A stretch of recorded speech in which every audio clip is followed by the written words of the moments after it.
Hello friends, welcome in EDU Mantra classes. Friends, आज का हमारा टॉपिक है सूरदास जी के द्वारा रचित पद। जैसा कि कल मैंने आप लोगों को सूरदास जी के बारे में काफ़ी कुछ जानकारियाँ दी थी। आज हम सूरदास जी के पदों के बारे में पढ़ेंगे। यहाँ स्क्रीन पर आप देख सकते हैं कि सूरसागर के भ्रमर गीत के से 4 पद लिए गए हैं। कृष्ण ने मथुरा जाने के बाद स्वयं न लौटकर उद्धव के जरिए गोपियों के पास संदेश भेजा था। उद्धव ने निर्गुण ब्रह्म एवं योग का उपदेश देकर गोपियों की विरह वेदना को शांत करने का प्रयास किया। गोपियाँ ज्ञान मार्ग की बजाय प्रेम मार्ग को पसंद करती थी। इस कारण उन्हें उद्धव का शुष्क संदेश पसंद नहीं आया। तभी वहाँ एक भंवरा आ पहुँचा। यहीं से भ्रमर गीत का प्रारंभ होता है। गोपियों ने भ्रमर के बहाने उद्धव पर व्यंग्य बाण छोड़े और वे उद्धव पर व्यंग्य बाण किस प्रकार छोड़े, उसी को हम इन दिए गए 4 पदों के द्वारा समझेंगे। तो पहले पद में गोपियों की यह शिकायत वाजिब लगती है कि यदि उद्धव कभी स्नेह के धागे से बंधे होते तो वे विरह की वेदना को अनुभूत अवश्य कर पाते। और दूसरे पद में गोपियों की यह स्वीकारोक्ति कि उनके मन की अभिलाषाएं मन में ही रह गई, कृष्ण के प्रति उनके प्रेम की गहराई को अभिव्यक्त करती हैं। और तीसरे पद में उद्धव की योग साधना को कड़वी ककड़ी जैसा बताकर अपने एक निष्ठ प्रेम में दृढ़ विश्वास प्रकट करती हैं। और चौथे पद में उद्धव को ताना मारती हैं कि कृष्ण ने अब राजनीति पढ़ ली है। अंत में गोपियों द्वारा उद्धव को राजधर्म या प्रजा का हित याद दिलाना या फिर राजधर्म उद्धव को दिलाया जाना, जो सूरदास की लोक धार्मिकता को दर्शाता है। तो यह था सूरदास जी के 4 पदों का संक्षिप्त वर्णन। अब हम सूरदास जी के द्वारा लिखे गए 4 पदों को अर्थ के माध्यम से समझेंगे। तो पहले हम इस पद में दिए गए कुछ शब्दों के अर्थ को समझ लेते हैं। जैसे देखिए, बड़भागी, बड़भागी मतलब भाग्यवान। अपरस, अपरस मतलब अलिप्त या फिर अछूता। तगा, तगा मतलब धागा या फिर बंधन। पुरइन पात मतलब कमल का पत्ता। दागी, दागी मतलब दाग या धब्बा। माहम, माहम मीन्स में। प्रीत नदी, प्रीत नदी मीन्स प्रेम की नदी। पाऊँ, पाऊँ मतलब पैर। बोरियो, बोरियो मतलब डुबोया। परागी, परागी का अर्थ मुग्ध होना। गुर चाट ज्यों पागी, इसका अर्थ होता है जिस प्रकार चींटी गुड़ में लिपटती है, उसी प्रकार हम भी कृष्ण के प्रेम में अनुरक्त हैं।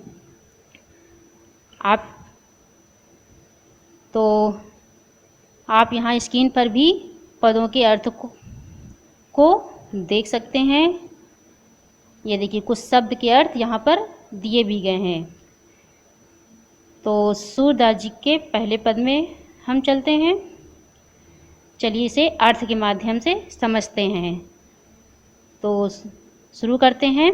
जैसे, उद्धव तुम हो अति बड़भागी। अति का मतलब बहुत, बड़भागी का मतलब भाग्यशाली या फिर भाग्यवान। यहाँ गोपियाँ उद्धव को कहती हैं कि उद्धव तुम बहुत भाग्यशाली हो। अपरस अपरस रहता यानी कि अपरस रहता सने तगातै नाहिन मन अनुरागी। अपरस का मतलब होता है नीरस या फिर अछूता, जिसे छुआ ना जाए, स्नेह से या फिर प्यार से। ठीक है, जिसे छुआ ना जाए स्नेह से प्यार से। तगा तगा का अर्थ होता है धागा या फिर बंधन। नाहिन का मतलब नहीं।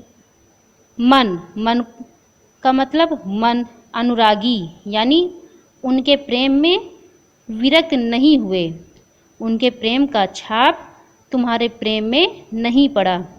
यानी गोपियाँ उद्धव पर कटाक्ष कर रही थी कि श्री कृष्ण के साथ रहकर भी तुम्हारा मन श्री कृष्ण के प्रेम में अनुरक्त नहीं हुआ, श्री कृष्ण के प्रेम का एक धागा भी तुम्हें नहीं छू पाया। पुर इन पात रहत जल भीतर तारस देह न दागी। पुर इन पात का मतलब कमल का पत्ता। रहत जल भीतर मतलब जो जल के भीतर ही रहते हैं, जल के अंदर ही रहते हैं। तारस देह न दागी, ता मतलब तो, भी, रस मतलब पानी या फिर जल, देह मतलब शरीर, ना मतलब नहीं, दागी मतलब दाग या धब्बा। यानी कमल का पत्ता जो पानी में रहते हुए भी पानी से निर्मित है, पानी उसे छू भी नहीं पाता, यानी कि उसके शरीर पर पानी का एक धब्बा भी नहीं लगता है।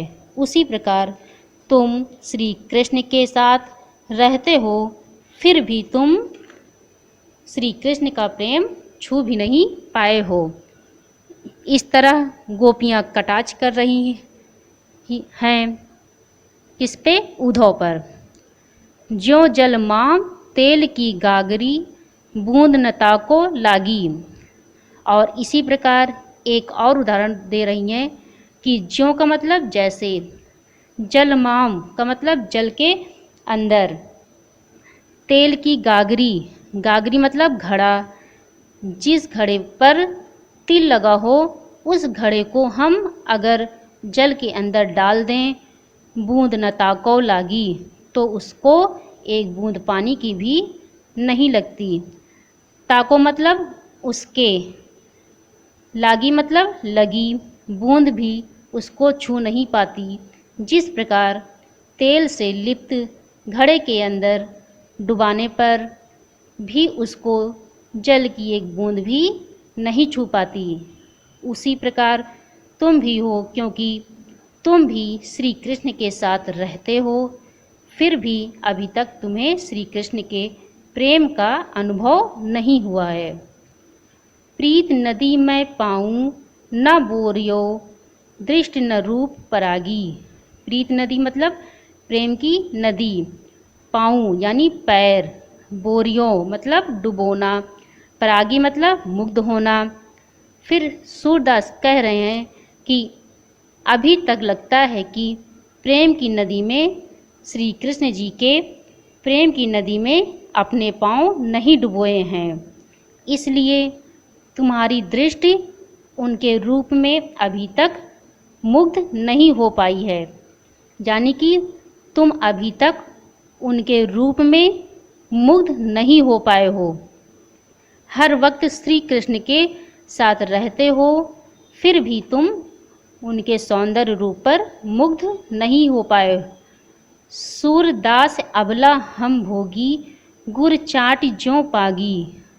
सूरदास जी कहते हैं कि गोपियाँ कहती हैं अबला हम भोगी, अबला मतलब जिनमें कोई शक्ति न हो, कमज़ोर हो, यानी कि जिनमें कोई शक्ति ना हो और वो कमज़ोर होती हैं। भोगी, भोगी मतलब भोली, वो कहती हैं हम तो अबला पर भोली हैं, जो श्री कृष्ण के प्रेम में पड़ गई हूँ।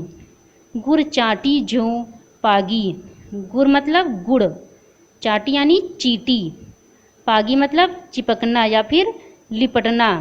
यानी सूरदास, हम जो नारियां हैं, जो स्त्री हैं, वो तो बहुत ही ज़्यादा भोली हैं। हम तो उसी चीटी के समान हैं जो गुड़ से चिपक जाती हैं। उसी प्रकार श्री कृष्ण के प्रेम से लिपटे हुए हैं। हम उनके प्रेम में मुग्ध हैं। हम चाहें तो भी कृष्ण के प्रेम को अपने से अलग नहीं कर पाएंगे। जब गुड़ से चीटी चिपक जाती है तो वह चाहकर भी गुड़ से अलग नहीं हो पाती। इस प्रकार गोपियाँ कह रही हैं, हम तो उन चींटियों के समान हैं जो गुड़ से चिपक जाती हैं तो अलग नहीं हो पाती हैं।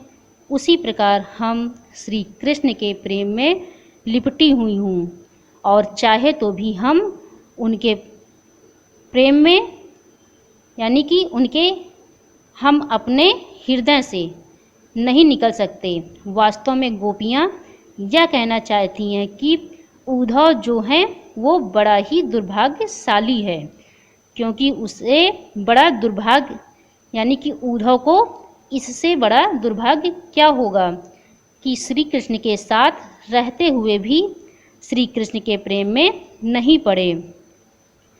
और यहाँ देखिए, हमने आपकी सुविधा के लिए इसका अर्थ भी यहाँ डाल दिया है। ये तो शब्द अर्थ है, आप पढ़ सकते हैं, और इसका अर्थ यहाँ पर डाल दिया है। आप अपनी सुविधा के अनुसार पढ़ सकते हैं।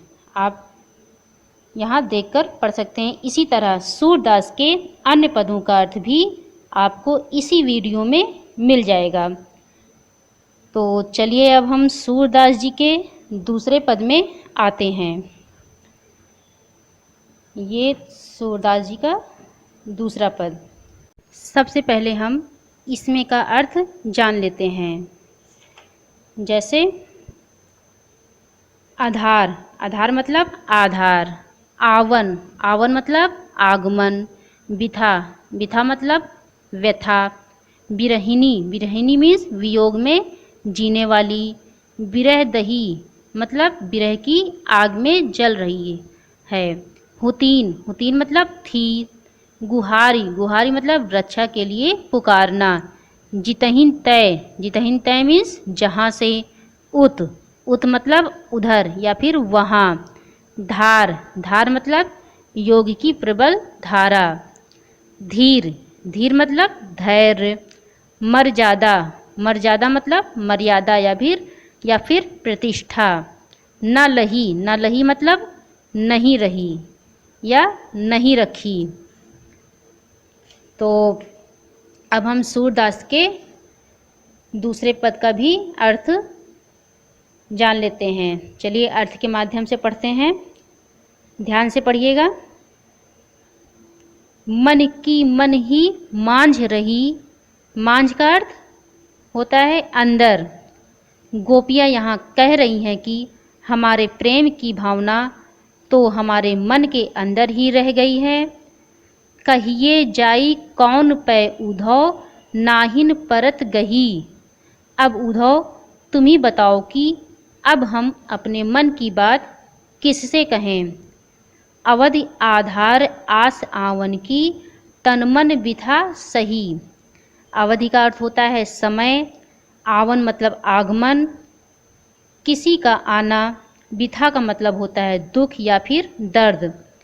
फिर गोपियाँ कह रही हैं कि हम इतने ज़्यादा समय से इसी आशा में जी रहे हैं कि जल्दी ही श्री कृष्ण आएंगे और इसी के कारण हम इतने दुख दर्द सह रही हूँ।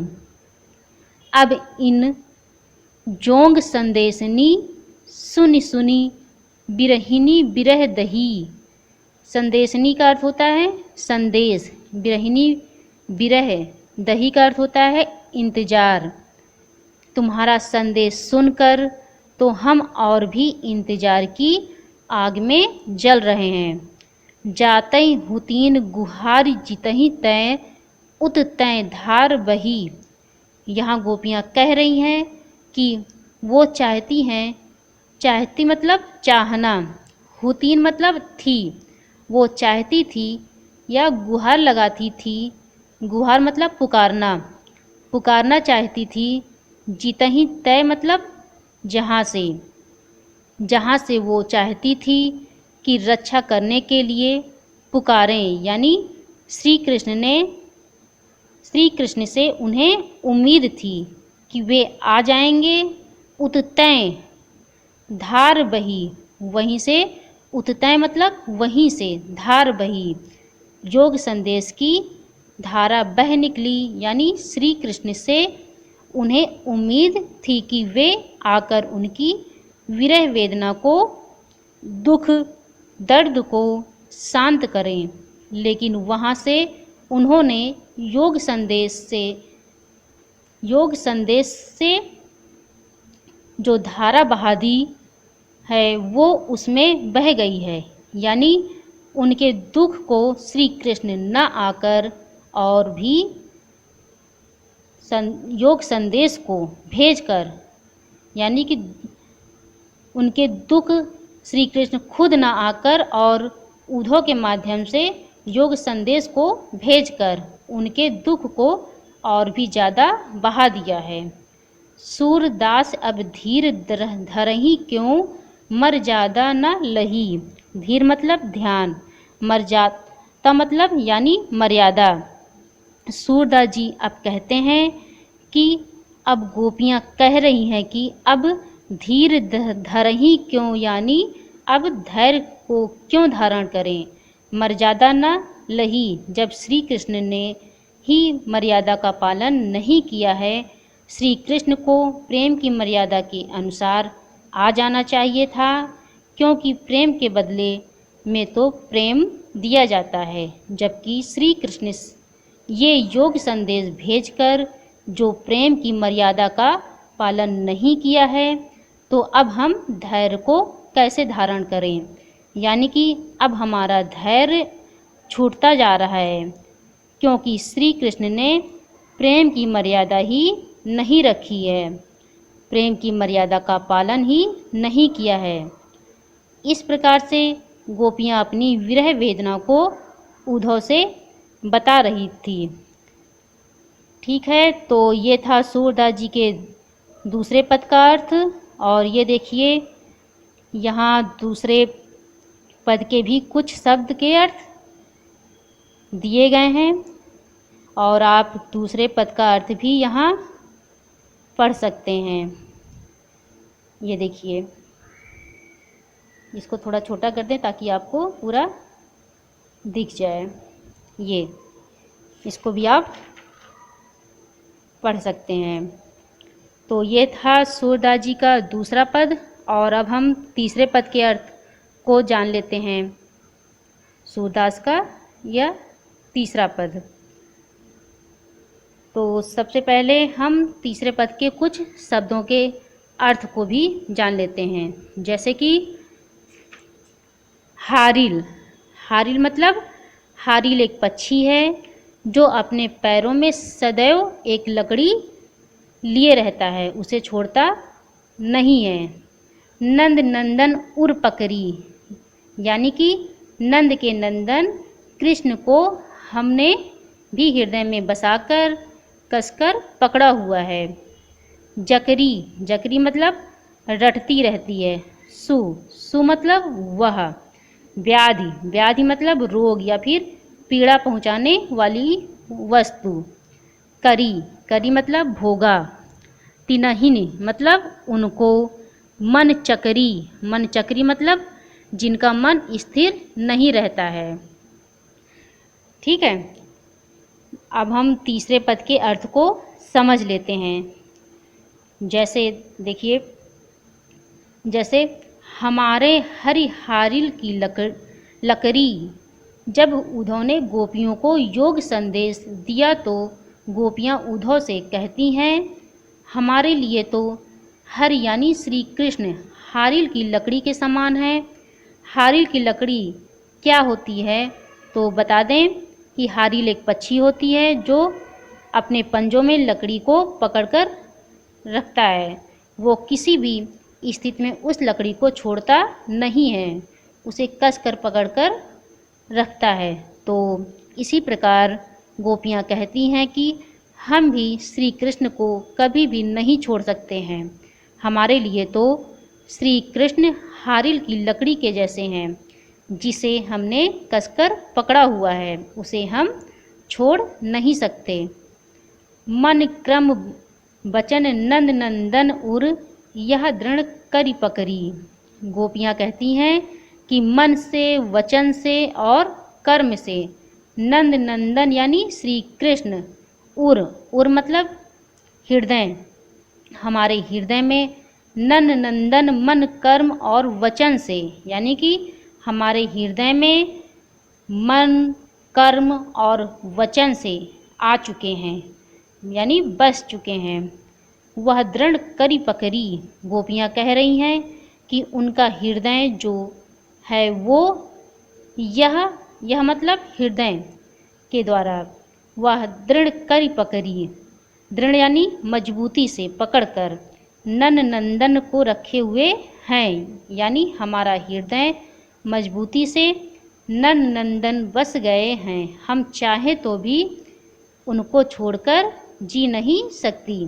जिस प्रकार हारिल पक्षी हारिल की लकड़ी को मजबूती से पकड़ कर रखता है, उसी प्रकार हमारे हृदय में मन कर्म और वचन से श्री कृष्ण को मजबूती से पकड़कर रखा हुआ है। जागत सोवत स्वप्न दिवस निसी कान्ह कान्ह जकरी। जागत मतलब जागकर, सोवत मतलब सोते हुए, स्वप्न मतलब स्वप्न में, दिवस मतलब दिन में, निस मतलब रात में। जागते, सोते और स्वप्न में, दिन रात कान्हा कान्हा जकरी। हमें श्री कृष्ण की ही रट लगी है। जकरी मतलब उन्हीं की धुन लगी हुई है, रट लगी हुई है, उनसे ही मिलने का मन करता है। यानी कि श्री कृष्ण के पास तो नहीं हमारा हृदय, फिर भी श्री कृष्ण को ढूंढता रहता है। उनसे मिलने की हमारी रट लगी रहती है। जैसे हम जाग रहे हों, चाहे हम सो रहे हों, चाहे हम सपना देख रहे हों, चाहे दिन हो या रात हो, हमें तो बस कान्हा से मिलने की एक आशा है। सुनत जोग लागत है ऐसो ज्यों करुई ककरी।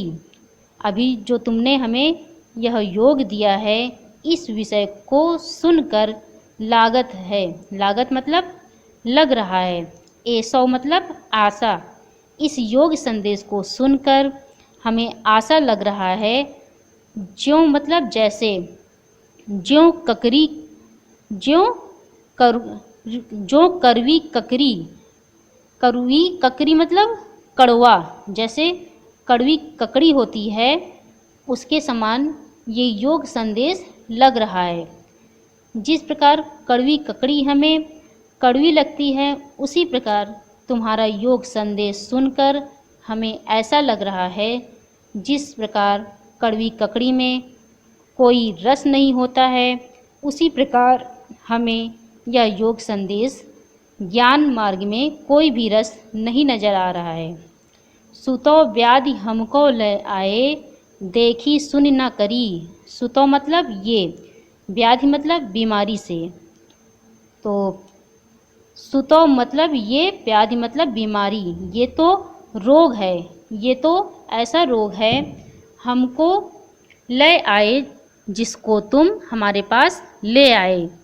देखी सुनी ना करी इसको, ना तो हमने कभी देखा है, ना कभी सुना है, ना करी मतलब ना कभी करके देखा है, ना भोगा है। जो इस प्रकार बीमारी तुम हमारे लिए ले आए हो, जो योग संदेश तुम हमारे लिए लेकर आए हो, ये तो इस प्रकार की बीमारी है जिसे ना तो कभी हमने देखा है, ना सुना है और ना ही कभी भोगा है। यह तो सुर तिनहिन लय सौंपो जिनके मन चकरी। सूरदास जी गोपियों के द्वारा कह रहे हैं कि गोपियाँ कह रही हैं कि यह तो मतलब यह जो तुम योग संदेश लाए हो वह तो तिनहिन लय सौंपो, उन्हीं को सौंप दो। तिनहिन मतलब उन्हीं को, लय सौंपो यानी उन्हीं को दे दो, जिनके मन में चक्री है यानी चक्कर में जो रहता है, यानी कभी इधर कभी उधर। हमने तो श्री कृष्ण के ऊपर ही अपना मन टिका दिया है। हमें तो श्री कृष्ण के ही मिलन की आशा है।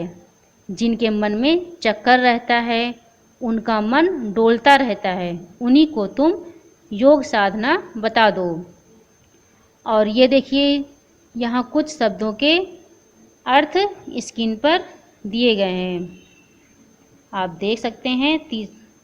ये कुछ शब्दों के अर्थ यहाँ दिए गए हैं। तो ये थी हमारी सूरदास जी के तीसरे पद का अर्थ। और ये देखिए यहाँ भी आप सूरदास जी के तीसरे, थोड़ा सा बड़ा कर दें, देखिए तीसरे पद का अर्थ ये आपको स्क्रीन में दिख रहा है, यानी कि आप अपनी सुविधा अनुसार इसको पढ़ भी सकते हैं। अब हम सूरदास जी के चौथे पद यानी अंतिम पद के अर्थ को पढ़ेंगे। इसमें भी सबसे पहले हम कुछ शब्दों के अर्थ को पहले जान लेते हैं। जैसे कि मधुकर, मधुकर मतलब भौरा, यानी कि उद्धव के लिए गोपियों द्वारा प्रयुक्त संशोधन। हुते, हुते मतलब थे। पठाए, पठाए मतलब भेजा, आगे के मतलब पहले के। परहित, परहित मतलब दूसरों के कल्याण के लिए। डोलत धाये, डोलत धाये मतलब घूमते फिरते थे। कौन? श्री कृष्ण। फेर, फेर मतलब फिर से। पाई हैं मीन्स पा लेंगी। अनीति, अनीति मतलब अन्याय। तो चलिए हम सूरदास जी के चौथे पद के अर्थ को पढ़ते हैं। जैसे कि हरि हैं राजनीति पढ़ी आए, यानी कि हरि, हरि मतलब श्री कृष्ण। गोपियाँ कहती हैं कि श्री कृष्ण ने मथुरा जाकर राजनीति पढ़ ली है, राजनीति की शिक्षा पा ली है। उसके बाद गोपियाँ उद्धव से कह रही हैं, पर भौरों के माध्यम से। किसके माध्यम से? भौरों के माध्यम से कह रही हैं। किसको? उद्धव को। समझी बात कहत मधुकर के समाचार सब पाए। ये बात हम समझ गए हैं, पहले ही हम समझ गई थी, गोपियाँ कह रही हैं। समझी बात, ये पहले ही यह बात हम समझ गई थी। कहत मधुकर के, इस प्रकार से कहती हैं। मधुकर का मतलब भौरे को गोपियाँ इस प्रकार से कहती हैं कि यह बात हम पहले ही समझ गई थी, समाचार सब पाए, और अब हम सारा समाचार भी पढ़ लिया है। सचमुच में वे बदल गए हैं। कौन? श्री कृष्ण। वहाँ जाकर वो राजनीति की शिक्षा ले ली है कि वो उद्धव को भेज दिए हैं, खुद ना आकर उद्धव को भेज दिया है। उद्धव को भेजने की वजह से गोपियाँ समझ रही हैं कि सचमुच में श्री कृष्ण बदल गए हैं, तो हमें पक्का विश्वास हो गया है, समाचार मिल गया है। इक अति चतुर हुते पहिले ही अब गुरु ग्रंथ पठाए। गोपियाँ कह रही हैं श्री कृष्ण को कि एक चतुर यानी कि पहले ही बहुत चालाक हैं। हुते मतलब पहले, चालाक यानी कि श्री कृष्ण पहले तो बहुत चालाक थे ही। एक तो पहले ही चालाक थे, पहले ही मतलब पहले से ही बहुत चतुर थे। कौन? श्री कृष्ण। अब गुरु ग्रंथ पढ़ाए, और अब तो वो गुरु ग्रंथ पढ़ लिया है, यानी कि पहले तो वो इतने चालाक थे ही, और अब वो गुरु ग्रंथ भी पढ़ लिया है। बहुत बड़े बड़े ग्रंथ पढ़ लिए हैं। वहाँ जाकर कि कैसे करना चाहिए, राजनीति की शिक्षा पा ली है, तो उन्होंने बड़े बड़े ग्रंथ पढ़ लिए हैं। बड़ी बुद्धि जानी जो उनकी जोग संदेश पठाए। उनकी बुद्धि अब बहुत बढ़ गई है। बड़ी बुद्धि मतलब बढ़ गई है। उनकी बुद्धि जो मतलब उनकी बुद्धि अब बढ़ गई है, तभी उन्होंने योग संदेश पठाए, मतलब योग का संदेश पठाए, मतलब भेजा है, योग का संदेश भेजा है। उनकी बुद्धि बहुत अधिक बढ़ गई है। गुरु ग्रंथ पढ़ ली है, राजनीति पढ़ ली है, यानी राजनीति सीख ली है, तब उनकी बुद्धि भी बहुत अधिक बढ़ गई है, तभी उन्होंने योग का संदेश भेजा है। जबकि उनके अच्छे से, जबकि किसको, श्री कृष्ण को अच्छे से पता है कि गोपियाँ उनका दर्शन चाहती हैं। श्री कृष्ण ने उद्धव के हाथों जो योग संदेश भेजा था, उसमें निर्गुण ब्रह्म की उपासना का संदेश था। लेकिन गोपियाँ श्री कृष्ण के साकार रूप से प्रेम करती थी, उनका दर्शन करना चाहती थी, इसलिए गोपियाँ श्री कृष्ण का ये संदेश अच्छा नहीं लगा। उद्धव भले लोग आगे के परिहित डोलत धाये। आगे का मतलब पहले के जो लोग थे, यानी पहले के जो लोग थे वो भले लोग होते थे। परिहित डोलत धाये, परिहित मतलब दूसरों की भलाई, डोलत धाये मतलब डोलते रहते थे, भागते रहते थे, दूसरों की भलाई के लिए भागते रहते थे। पहले ज़माने के जो लोग थे वो दूसरों की भलाई के लिए डोलते और भागते रहते थे। पहले ज़माने के लोग भले लोग होते थे। इसी प्रकार उद्धव को ताना मारती हैं कि तुम तो बड़े भोले हो, जो परहित करने के लिए यहाँ आए हो। पहले ज़माने के लोग भले होते थे, अब अपने मन फेर पाई हैं, चलत जुहते चुराए।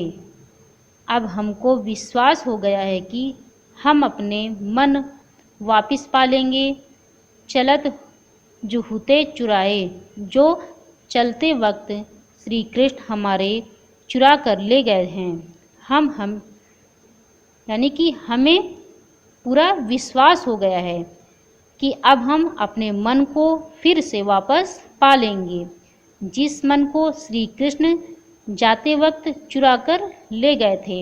यानी कि अब तो हमारा मन श्री कृष्ण चुरा कर ले गए हैं और अब इस तरह का व्यवहार कर रहे हैं, तो हमें लगता है कि हमारा मन हमें वापस मिल जाएगा, क्योंकि उनका जो व्यवहार है, उन्होंने जो किया है और हमें मिलने की बजाय यह संदेश भेज दिया है उद्धव के साथ, तो अब लग रहा है कि वो हमारे मन से निकल जाएंगे, हमारा मन वापस मिल जाएगा।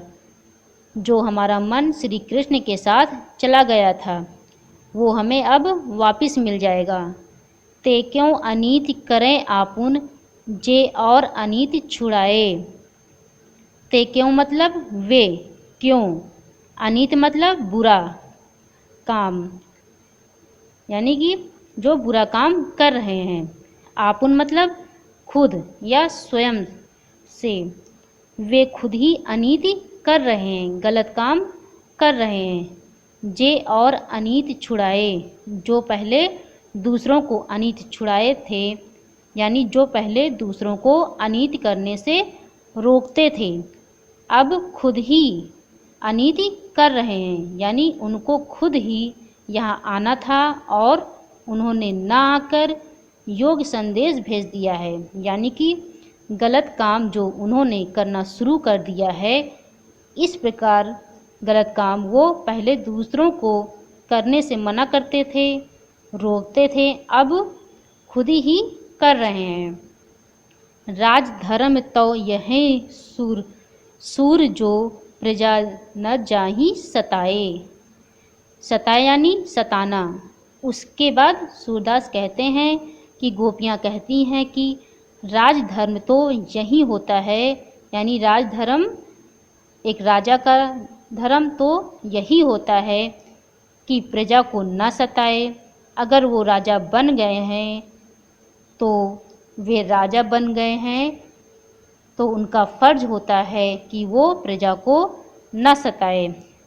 अगर वो राजा का धर्म निभा रहे हैं तो राजधर्म यही होता है कि जो अपनी प्रजा की रक्षा करे, वे हमें तकलीफ़ न दें। अगर वे हमें अपनी प्रजा मानते हैं तो वो हमें दुख न देते। लेकिन उन्होंने तो राजधर्म का भी पालन नहीं किया है। उन्होंने योग संदेश भेजकर अपनी प्रजा को सताया है।